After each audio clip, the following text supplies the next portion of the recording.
it's me. Yeah, this is the first episode of Primetime Crisis Vlogs featuring Agents of S.H.I.E.L.D. And I am your host, the internet's Professor Dr. Mr. The Real Manos Jr. Esquire from TV. And I wanted to talk to you about this week's episode of Agents of S.H.I.E.L.D., or should it be called Inhumans of S.H.I.E.L.D.? The episode is called Spacetime, and essentially what goes on in this one is it begins with this store owner realizing that there's this homeless guy kind of driving away his customers. He goes to talk to him and tell him to, bug out, where he accidentally touches him. And unfortunately for him, this homeless guy was an Inhuman, and it gives him a vision of his death, which is why I always tell you, don't let homeless people touch you, because you might get visions of your death. Anyway, before you could say Clyde Buckman's final repose, he calls the authorities and starts screaming and ranting that he needs Daisy Johnson of S.H.I.E.L.D. to save him. Of course, police don't know what the heck he's talking about, but the S.H.I.E.L.D. agents do, because they monitor all this kind of stuff. Yeah, modern times. And let's see, they rush, and unfortunately, they're unable to save the store owner because Hydra attacks, killing him in the shootout and kidnapping the Inhuman, the homeless gentleman. And not before he touches Daisy, giving her a vision, like, oh, hey, am I going to die? What am I seeing? A whole bunch of different flashes. This brings us to the situation at hand. She and the team decide to rescue him from the forces of Hydra, led by Powers Booth. I can't remember his character name, but to be honest, Powers Booth is just a cooler name. That actor is really cool. He's always playing the same kind of creepy, scary guy. His name is like something you'd see in Futurama. Like, oh, I really like to fly or walk through walls. Hey, I got a quarter. Let me go to the Powers Booth. And so I'm just going to call him Powers Booth. Anyway, it's led by Powers Booth and former Ward, now Hive. And I don't think they've called him Hive in the show yet, but I know he is Hive. I think it's been confirmed from Marvel that that's his character. Hive is one of those villains that, yeah, I mean, he exists, but he's never appearing in books I read, so I don't know. Okay, all right, let's go with it. This could be a complete turnaround of what Hyde is represented. I don't know. But we'll see. Anyway, they want to use the Inhuman to kind of, in order to enforce and scare and blackmail people into doing what they want. So they use him in the scene, which, I don't know, to be honest, I don't know why they really needed him, frankly. They scare this guy into signing over his company. And he essentially does, and then they kind of kill him anyway. It's like, well, why didn't you just scare him with your regular superpowers and then just kill him? I don't know. I guess it's just more fun to do it this way. And anyway, Daisy and the rest of the team have this interesting conversation, which is actually one of my favorite parts of the episode, is when they try to see if there's any way they can get out of the vision that she had. She explains it, as best as she can in detail. And Fitz has this great explanation, like, no, we can't. It's the future. This is how it is.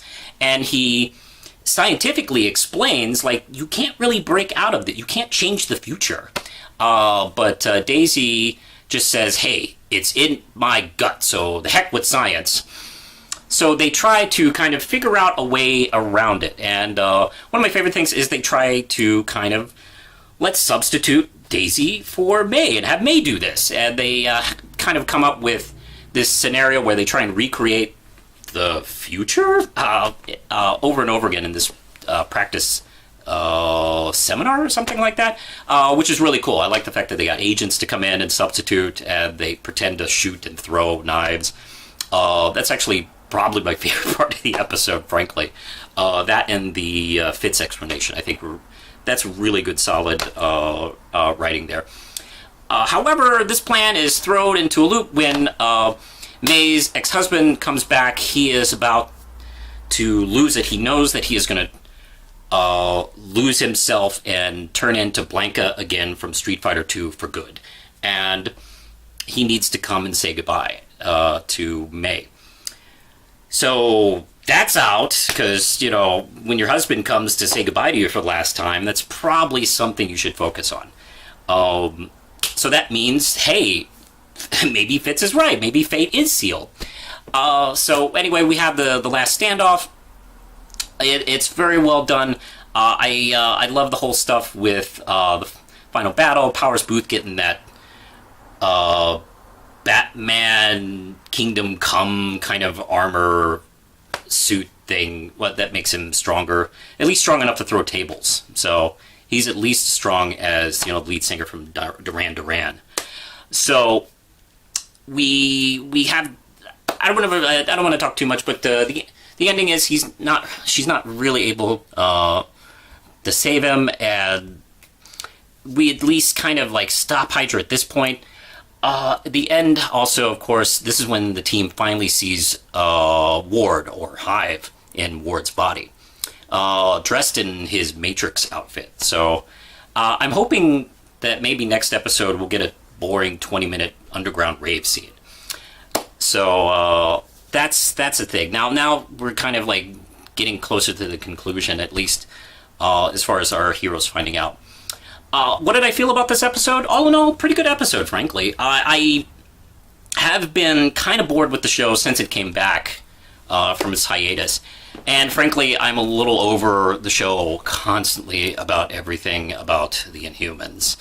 And get ready, because I want to apologize. I will probably bring this up every week.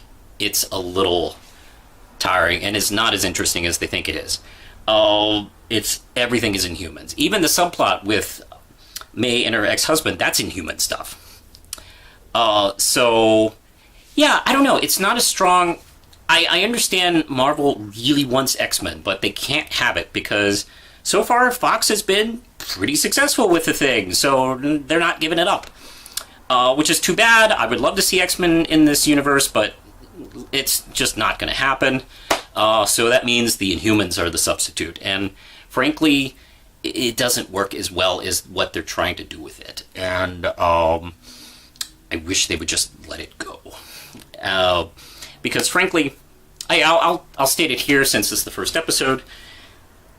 The X-Men, one of the great things about X-Men is it's a wonderful metaphor for people who are prejudiced against, minorities, gay people, Muslims. It just works. If you're in a group that feels oppressed, then this metaphor speaks to you wonderfully.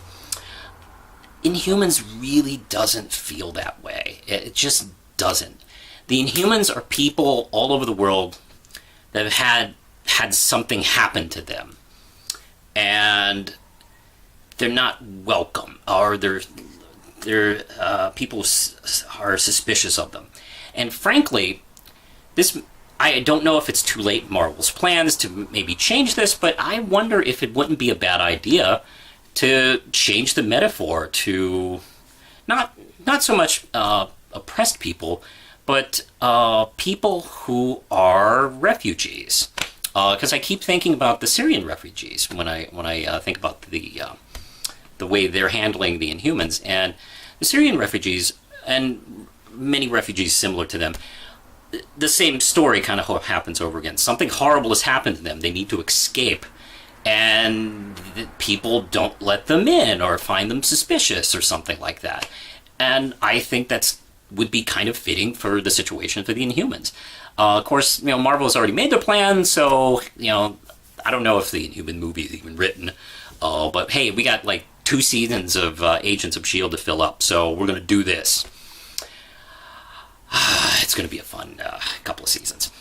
Well, anyway, what did I think of the episode? Pretty good. I like the fact that, unlike the last few episodes, there's actual real dramatic stakes here with Daisy Johnson and the team trying to save the homeless Inhuman, as well as May and her ex-husband having maybe one last meeting. So definitely this episode was an upswing from the last few episodes. I definitely would give it, I guess, 4 RAM chips out of 5. So I think that's what I feel on this episode. I hope that was fun for you. I know it was for me. We'll be talking about this show next week. So what did you think of Spacetime? Leave a comment below. Talk about it. I don't care. Whatever you want to do. All right. Push the button, Lindsay.